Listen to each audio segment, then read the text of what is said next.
नमस्कार, मैं हूं Prabhakar Bharti, medical admission counsellor. आप सबका स्वागत करता हूं। आप सभी कैंडिडेट मुझसे लगातार रिक्वेस्ट कर रहे थे कि केरल में किस तरीके से आप अपग्रेड कर सकते हैं, कैसे एग्जिट हो सकते हैं, तो काउंसलिंग रूल के ऊपर एक वीडियो बना दूं। तो चलिए मैं हाजिर हूं आपके सामने केरल की काउंसलिंग रूल्स का वीडियो लेकर, और इस वीडियो को शुरू से लेकर अंत तक देख लेंगे तो किसी भी तरीके की कोई भी कंफ्यूजन नहीं रह जाएगी। तो आज के इस वीडियो में मैं आपको केरल के काउंसलिंग रूल्स के बारे में बताने वाला हूं, बिल्कुल राउंड 1 से लेके लास्ट राउंड तक आप किस तरीके से जा सकते हैं, किस तरीके से दूसरे स्टेट की काउंसलिंग अगर आप साथ साथ कर रहे हैं तो उसे आप कैसे बैलेंस कर सकते हैं। तो चलिए सबसे पहले मैं आपको बता दूं कि ऐसे कैंडिडेट जो कि ऑलरेडी रजिस्टर्ड हैं केरल की काउंसलिंग में, सिर्फ वही इसे पार्टिसिपेट कर सकते हैं, क्योंकि केरल के रजिस्ट्रेशन ऑलरेडी 3 बार 2023 में खुले थे, अब वो बंद हो चुके हैं। तो यहाँ पे आप रूल्स देख लें कि राउंड 1 से पहले रजिस्ट्रेशन होते हैं,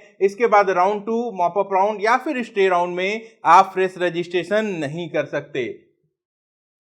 अपग्रेडेशन की अगर बात करें कि आपको कोई एक सीट अलॉट होती है तो उसको होल्ड करते हुए बेटर कॉलेज के लिए आप किस तरीके से आगे बढ़ सकते हैं, तो याद रखिएगा अपग्रेडेशन का सिर्फ एक मौका मिलेगा। राउंड 1 में कोई सीट आपको मिलती है तो उसे आप एक्सेप्ट करके अपग्रेडेशन में जा सकते हैं। राउंड 2 आपका फाइनल चांस होगा। इसके बाद कोई भी अपग्रेडेशन राउंड 2 से मॉपअप में या फिर मॉपअप से स्टे राउंड में नहीं हो सकती। चलिए अब फ्लो चार्ट देख लीजिए। राउंड वन में दो ऑप्शंस हो सकते हैं, या तो आप चॉइसेस भरेंगे या फिर आप चॉइसेस नहीं भरेंगे। तो ऐसे कैंडिडेट जो कि चॉइस फिलिंग करेंगे उनके साथ दो प्रोबेबिलिटीज हो सकती हैं, या तो सीट अलॉट होगी या फिर सीट अलॉट नहीं होगी। ऐसे कैंडिडेट जिनको सीट अलॉट हो जाएगी, अगर वो उस सीट से सेटिस्फाइड हैं तो वहां पे एडमिशन ले लेंगे, कॉलेज जाके फिजिकली रिपोर्ट कर देंगे और आपकी काउंसलिंग यहीं पर खत्म हो जाएगी। ऐसे कैंडिडेट जिनको अपग्रेडेशन चाहिए वो एक फी जमा करेंगे ऑनलाइन, और उसके बाद वो भी कॉलेज में जाएंगे, वहां पे जाके वो फिर अपग्रेडेशन के लिए यस करेंगे, और फिर क्या करेंगे, फिर वो सीधे आ जाएंगे राउंड 2 में, और राउंड 2 में वो फ्रेश चॉइस फिलिंग कर सकते हैं। ऐसे कैंडिडेट जिनको कोई भी सीट अलॉट नहीं होगी वो क्या करेंगे, राउंड 2 का इंतजार करेंगे और वो राउंड 2 में पार्टिसिपेट कर सकते हैं। ऐसे कैंडिडेट जिनको राउंड 1 में सीट मिली और उन्होंने उस सीट को रिपोर्ट नहीं किया, तब क्या होगा, आपके चॉइस फिलिंग के जो 5,000 रुपए लगे हैं वो सेफ हैं, लेकिन इसके बाद आप राउंड 2 में पार्टिसिपेट नहीं कर सकते। आप चाहें तो सीधे सीधे मॉपअप में जाके फिर से फ्रेश चॉइस फिलिंग कर सकते हैं। और उनका क्या, जिन्होंने राउंड 1 में चॉइस फिलिंग ही नहीं की वो क्या करेंगे, वो राउंड 2 के लिए एलिजिबल नहीं है, वो सीधे सीधे मॉपअप राउंड में चले जाएंगे। यानी कि राउंड 1 में अगर आप चॉइस नहीं फिल करते हैं तो राउंड 2 के लिए बस एलिजिबल नहीं होंगे, लेकिन मॉपअप राउंड में आपको फ्रेश चॉइस फिलिंग करने का मौका मिलेगा। केरल में चॉइस फिलिंग को ऑप्शन रजिस्ट्रेशन कहा जाता है। फिलहाल यहाँ पे आपको ऑप्शन रजिस्ट्रेशन के 5,000 रुपए देने हैं। ध्यान दीजिएगा, ये जो 5,000 रुपए हैं ये रिफंडेबल भी हैं और एडजस्टेबल भी हैं। कहने का मतलब ये है कि अगर आप कॉलेज ज्वाइन कर लेते हैं तब ये अमाउंट आपकी फीस में से एडजस्ट हो जाएगा, और इन केस आपको सीट नहीं मिलती है तब ऐसे में ये आपको वापस हो जाएगा। हाँ, मॉपअप में आपको सीट मिली और आप छोड़ देते हैं तब ये रकम जब्त हो जाती है। ऐसे में फ्री एग्जिट की अगर बात की जाए तो फ्री एग्जिट अगर आप लेते हैं राउंड 1 में तब क्या कर सकते हैं, मॉपअप में पार्टिसिपेट कर सकते हैं। और अगर आपको कॉलेज अलॉट होता है तब क्या करना है, एक अमाउंट पे करना है ऑनलाइन, और उसके बाद कॉलेज में जाके ओरिजिनल डॉक्यूमेंट्स के साथ आपको रिपोर्टिंग की प्रक्रिया पूरी करनी है।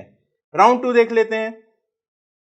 राउंड 2 में आप अप्लाई करते हैं, अगर फ्रेश अलॉटमेंट आपको होती है और आप उससे सेटिस्फाइड हैं तब वहां पे आपकी काउंसलिंग खत्म हो जाएगी, आप कॉलेज ज्वाइन कर लेंगे और काउंसलिंग से बाहर हो जाएंगे। अगर आपको फ्रेश अलॉटमेंट होती है राउंड 2 में और आप उस पर रिपोर्ट नहीं करते हैं तब क्या होगा, आपने जो ऑप्शन फीस जमा की है 5,000 रुपए की वो सुरक्षित है, लेकिन इसके बाद फिर आप चाहें तो मॉपअप राउंड में फ्रेश रजिस्ट्रेशन कर सकते हैं। ऐसे कैंडिडेट जिन्होंने अपग्रेड के लिए अप्लाई किया राउंड 1 से 2 में और उनको कोई भी अपग्रेड नहीं हुआ, तब क्या करेंगे, राउंड 1 में जो सीट मिली थी वो आपकी सेफ है, यहां पे आप काउंसलिंग से बाहर हो जाएंगे। ऐसे कैंडिडेट जिन्होंने राउंड 1 से 2 में अप्लाई किया था अपग्रेड के लिए और उनको कॉलेज अपग्रेड हो जाता है, अपग्रेडेड कॉलेज से अगर वो सेटिस्फाइड हैं तो एडमिशन ले लेंगे जाके नए कॉलेज में, और यहाँ पे आपकी काउंसलिंग खत्म हो जाएगी। और ऐसे कैंडिडेट जिन्होंने अपग्रेडेशन के लिए अप्लाई किया, अपग्रेड हो गया, लेकिन उस अपग्रेडेड सीट को वो रिपोर्ट नहीं करना चाहते, तब क्या करेंगे, उनकी जो ऑप्शन फीस है वो यहाँ पे सुरक्षित रहेगी और इसके बाद वो चाहे तो फिर से जाके मॉपअप राउंड में अप्लाई कर सकते हैं। मॉपअप में फ्रेश रजिस्ट्रेशन होंगे। यहाँ पे कुछ नॉर्म्स एक बार दोहरा देता हूं। राउंड 2 में कोई भी फ्रेश चॉइस फिलिंग नहीं होगी, आप सिर्फ रीअरेंजमेंट्स कर सकते हैं किन चॉइसेस की जो आपने राउंड 1 में भरी थी। यानी कि राउंड 1 में जब भी चॉइस फिलिंग करेंगे सोच समझ के करेंगे। राउंड 2 में आप ऑप्शंस ऐड नहीं कर सकते, लेकिन राउंड 1 में आपने जो ऑप्शंस ऐड किए हैं उसको रीअरेंज जरूर किया जा सकता है। अगर आपने राउंड 1 में ऑप्शंस ही नहीं भरे, एक भी ऑप्शन नहीं डाला, तब आप राउंड 2 के लिए एलिजिबल नहीं रहेंगे, क्योंकि राउंड 2 में फ्रेश चॉइस फिलिंग नहीं होती है। क्या राउंड 2 में भी फ्री एग्जिट मिलेगा? बिल्कुल मिलेगा। राउंड 2 में आपको अगर सीट मिलती है आप उसे छोड़ सकते हैं और इसके बाद आप मॉपअप के लिए भी एलिजिबल रहेंगे।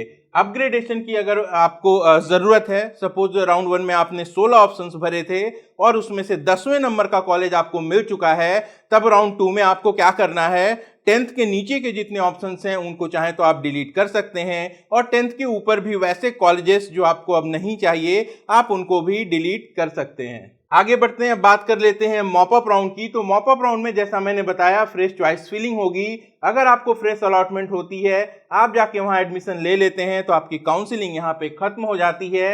अगर आपको यहाँ अलॉटमेंट मिलती है और आप ज्वाइन नहीं करते हैं, तब क्या होगा, आपकी जो फीस है ऑप्शन एंट्री की वो फोरफिट हो जाएगी और आप स्ट्रे मॉपअप राउंड के लिए एलिजिबल नहीं रहेंगे। ऐसे कैंडिडेट जिनको राउंड 1 राउंड 2 में भी सीट नहीं मिली और उन्होंने मॉपअप राउंड में फ्रेश चॉइस फिलिंग की, उनको अगर अलॉटमेंट नहीं आती है तो वो स्टे मॉपअप राउंड के लिए एलिजिबल रहेंगे और वो स्टे में पार्टिसिपेट कर सकते हैं।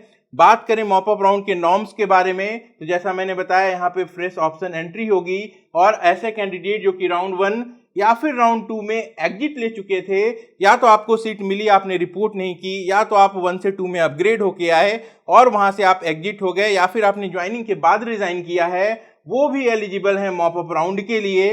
और ऐसे कैंडिडेट जो कि राउंड 1 या फिर राउंड 2 में कॉलेज ज्वाइन कर चुके हैं वो एलिजिबल नहीं होंगे। एक और नॉर्म्स है यहाँ पे कि अगर आपने कोई भी सीट एमसीसी के राउंड 1 या फिर राउंड 2 से ज्वाइन कर ली है तो इस परिस्थिति में भी आप केरल के मॉपअप राउंड के लिए एलिजिबल नहीं रहेंगे।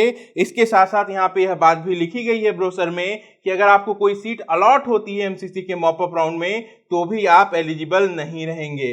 बेसिकली यहाँ पे ज्वाइन होना चाहिए था, लेकिन अलॉटमेंट के बेसिस पे ये अगर नॉट एलिजिबल कर रहे हैं तो ऐसा नहीं होना चाहिए। फिलहाल ये चीजें केरल के ब्रोशर में लिखी हुई हैं। और जैसा कि मैंने बताया कि मॉपअप राउंड में आपको सीट अलॉट होती है और आप उस पर रिपोर्ट नहीं करते हैं तो आपकी जो ऑप्शन रजिस्ट्रेशन फीस है वो फोरफिट कर ली जाएगी। अब बात कर लेते हैं स्टे मॉपअप राउंड के बारे में। स्टे मॉपअप राउंड जो है वो फिलहाल ब्रोशर के नियम को अगर हम माने तो ऑफलाइन होगा और वो कॉलेज लेवल पे होगा। हालांकि एनएमसी पे 24 जुलाई को एक नोटिस आई है, पीजी को लेके वो नोटिस थी जिसमें यह बात लिखी गई है कि किसी भी प्राइवेट कॉलेज या डीम्ड कॉलेज को किसी भी हाल में फिजिकल काउंसलिंग कराने की परमिशन नहीं मिलेगी। सारी की सारी काउंसलिंग ऑनलाइन होगी और यही बातें यूजी पर भी लागू होंगी। ऑलरेडी डीम्ड की काउंसलिंग में ये नियम लागू हो चुका है कि जो स्टे राउंड है वो ऑनलाइन होगा, लेकिन अभी ये देखना है कि क्या प्राइवेट कॉलेजेस के लिए भी ये नियम 2023 सत्र से लागू होता है या फिर नहीं होता है। फिलहाल ब्रोशर में ये लिखा है कि ऑफलाइन राउंड होगा और कॉलेज लेवल पे होगा। जो भी कैंडिडेट जिनको कोई सीट अलॉट नहीं हुई है मॉपअप राउंड तक, वो स्टे राउंड में पार्टिसिपेट कर सकते हैं। ऐसे कैंडिडेट जिन्हें मॉपअप राउंड में सीट मिली थी और उन्होंने रिपोर्ट नहीं की वो एलिजिबल नहीं है। और ऐसे कैंडिडेट जो कि सीट ज्वाइन कर चुके हैं राउंड 1 राउंड 2 या फिर मॉपअप राउंड में, वो भी एलिजिबल नहीं है। तो आशा करता हूं ये पूरे डिटेल्स आपको समझ में आ गए होंगे केरल काउंसलिंग को लेके, और आप केरल के साथ साथ छत्तीसगढ़, कर्नाटक या दूसरे स्टेट की काउंसलिंग कर रहे हैं तो अब आपको यहां से प्लानिंग करने में आसानी होगी। अगर वीडियो पसंद आए तो इसे लाइक करके अपना प्यार जरूर दिखाएं। आप सबको बहुत बहुत शुभकामनाएं। अपना और अपनों का खूब ख्याल रखिएगा। मैं जल्द मिलूंगा। नमस्कार, जय हिंद। अगर आप हमसे कांटेक्ट करना चाहते हैं या हमारी पेड सर्विसेज अवेल करना चाहते हैं तो आप वीडियो के डिस्क्रिप्शन में दिए गए लिंक पर क्लिक करके अपनी डिटेल्स भरिए। हमारी टीम बहुत जल्दी आपको कांटेक्ट करेगी।